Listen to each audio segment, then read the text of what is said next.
8 আসনের মাটি ও মানুষের নেতা, সাবেক মেয়র, বীর মুক্তিযোদ্ধা, স্থায়ী কমিটির সদস্য জনাব মির্জা আব্বাস আমাদের এই রমনাবাসীর অভিভাবক, রমনাবাসীর মাটি, মির্জা আব্বাসের ঘাঁটি।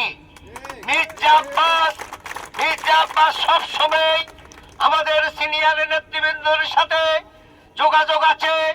উনি সবসময় রমনা দিকে ওনার নজর আছে, খেয়াল আছে, যেহেতু এই এলাকা ওনার নির্বাচিত এলাকা।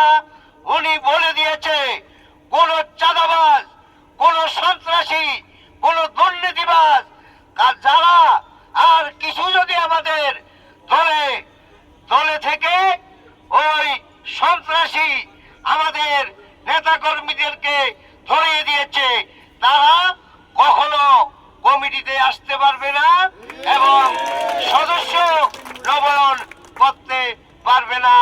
এটা হলো মির্জা আব্বাসের নির্দেশ। আপনারা সাবেক কমিশনার সব সময়ই জনগণের জনবান্ধব কমিশনার ছিলেন। এলাকার সকল দুঃখী মানুষ, ভাই ও বোনেরা ওনারে অত্যন্ত ভালোবাসতেন। তিনি জনগণের পাশে সব সময় ছিলেন। এ কারণেই ওই স্বৈরাচার হাসিনা তাকে ষড়যন্ত্র করে মেরে ফেলার যে ষড়যন্ত্র করে গ্রেনেড মামলার আসামি বানাইছিল। মানুষ কথায় বলে রাখে আল্লাহ মারে কে। সাথীয় বন্ধুগণ, আমি ওনার কাছে থেকে দেখেছি উনি মানুষ তো মারার কথা, উনি একটি পাখিও মারেন নেই। তাই আমি এই রমনাবাসীর সকলের দোয়ায় আমাদের মাঝে এই সাবেক কমিশনার, এই এলাকার জননেতা জনাব আরিফ ভাই আমাদের মাঝে ফিরে এসেছে। আপনারা একটা কথা মনে রাখবেন, এই সুযোগ্য কমিশনার আরিফ ভাইয়ের পাশে সকলেই থাকবেন। এইটাই আমি বিএনপির পক্ষ থেকে আপনাদের একজন সহকর্মী হিসাবে, সহযোদ্ধা হিসাবে আপনাদের সকল নেতা কর্মীকে আমি বললাম, আপনারা এটা ভুল করবেন না। নবায়ন নতুন সংগ্রহ করা আর পুরানদের নবায়ন, এই সদস্য ফরমের আমরা আজ সিদ্ধেশ্বরী উদ্বোধন শুরু করছি। সাইফুল বিশ্বাসের নেতৃত্বে আমরা এইভাবে আমরা রমনার প্রত্যেকটি এলাকায় আপনাদেরকে নিয়ে আমরা প্রত্যেকটি এলাকায় প্রোগ্রাম করব। জাতীয় বন্ধুগণ, আপনারা অনেক বক্তা অনেক কথা বলেছেন। মনে করেন যেন চাঁদাবাজ, সন্ত্রাসীরা, দুর্নীতিবাজেরা সদস্য ফরম নবায়ন করতে না পারে। এদিকে আমরা খেয়াল রাখবো সবসময় ওরা কোনোদিনও আমাদের এই নতুন ফরম পুরান নবায়ন ওরা সদস্য হতে পারবে না। এটা আপনাদের সাথে ওয়াদা করলাম। আমাদের সাথে থাকবেন।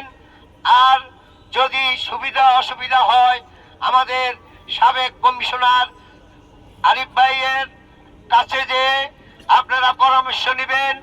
এই বলে আমার বক্তব্য আর দীর্ঘায়িত না করে মধ্যে আমি শুধু আল্লাহ তাআলা আমাকে জীবিত রেখেছেন। তখন আমরা স্লোগান দিতাম, রাজধানী রমনা, কোনো কিছুতেই কম না। আপনারা দেখেন সাবেক রমনা, গ্রেটার রমনা, যেটা 5টা ওয়ার্ড নিয়ে রমনা থানা ছিল, এখন 2টা ওয়ার্ড নিয়ে শাহবাগ, আমাদের সময় চলে গেছে, 2টা ওয়ার্ড নিয়ে রমনার, 2টা ওয়ার্ড নিয়ে শাহবাগ থানা। পরবর্তীতে আমি জেলে থাকা অবস্থায় 2টা ওয়ার্ড নিয়ে হাতিরঝিল থানা, আর আমাদের একটা 19 নম্বর ওয়ার্ড নিয়ে আমরা এখন বহাল আছি ইনশাআল্লাহ। এটা আর নিতে পারবে না, এটা একটাই তো আর ভাগ করা যায় না। তো যাই হোক, এখন প্রচলিত একটা কথা আছে, সুসময়ে অনেকেই বন্ধু বটে হয়, অসময়ে হায় হায় কেউ কারো নয়। এটি কবির কবিতা, বাস্তবতা। এটাই বাস্তবতা। বিএনপির একটা সময় গেছে 5ই আগস্টের আগ পর্যন্ত আমি তো জেলেই ছিলাম, তখন তো সব খবরই রাখতাম। আপনারা দেখতেন মিছিল করতে গিয়ে পিছনে তাকায় দেখতেন কয়জন, 5 জন, 7 জন, 8 জন, 10 জন, 12 জন করে মিছিল করতেন। লোক নাই। আর আজকে কি অবস্থা?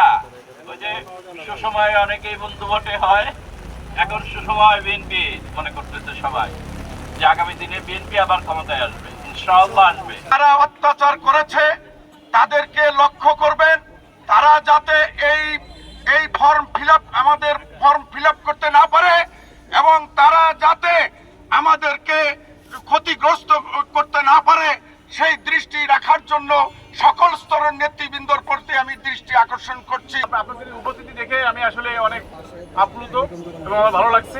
বাংলাদেশ জাতীয়তাবাদী দলের স্থায়ী কমিটির সদস্য জনাব মির্জা আব্বাস, ঢাকা 8 ও 9 আসনের মাটি ও মানুষের নেতা জনাব মির্জা আব্বাস। বিএনপির নতুন সদস্য, বিএনপি এবং বিএনপিকে মনে প্রাণে লালন করেন এবং সেই অনুযায়ী কাজ করেন। কোনো মাদকের সাথে জড়িত নয়, কোনো ধর্মের সাথে জড়িত নয় এবং শুধুই বিএনপির সাথে জড়িত এই ধরনের লোকরাই আজকে এই সদস্য ফর্ম সংগ্রহ করতে পারবে। যারা দায়িত্ব নিয়ে ফর্ম ফিল আপ করতেছেন এবং তাদেরকে খেয়াল রাখতে হবে কোনোভাবেই যে এই ফর্ম কোনো আওয়ামী লীগের লোক দোষরা সংগ্রহ করে সদস্য হতে না পারে। এটা আমার বিনীত অনুরোধ থাকবে। আমরা বিএনপির সদস্য নবায়ন এবং সদস্য গ্রহণ, যাদের নেতৃত্বে এই সদস্যগুলো নবায়ন এবং নতুন সদস্য হবেন, যাদের নেতৃত্ব হবে তাদেরকে শুধু আমি যুবদলের পক্ষ থেকে একটি কথা বলবো, আপনাকে মাথায় রাখতে হবে যারা দীর্ঘ 16-17 বছর স্বৈরাচারের বিরুদ্ধে আন্দোলন সংগ্রাম করেছে তাদেরকে আর আমাদের পরীক্ষা দেওয়ার কিছু নাই। যেমন সৈন্য যেভাবে কোষ্টি পাথর দিয়ে ঘষে পরীক্ষা করা হয়, বিএনপির প্রত্যেকটি নেতৃবৃন্দকে 15-16 বছর পরীক্ষা এবং এই কোষ্টি পাথরের মতো ঘষা মাজা করে তাদেরকে পরীক্ষা করা শেষ হয়ে গেছে। যেন কোনো আওয়ামী লীগের প্রেতাত্মা বাহিনী এবং আওয়ামী লীগ যারা করছে, যারা আমাদের উপর নির্যাতন করছে, যারা আমাদেরকে পুলিশকে দেখাই দিয়েছে এবং যারা পুলিশকে আমাকে পুলিশে ধরিয়ে দিয়েছে আমাদেরকে, বিএনপির যারা বিএনপির সাথে সম্পৃক্ত, কোনো না কোনো ভাবে সম্পৃক্ত আছেন, তাদের জন্যই আমাদের এই বরং কোনো দুষ্কৃতিকারীর জন্য না, কোনো আওয়ামী লীগের জন্য না। বিসমিল্লাহির রহমানির রহিম।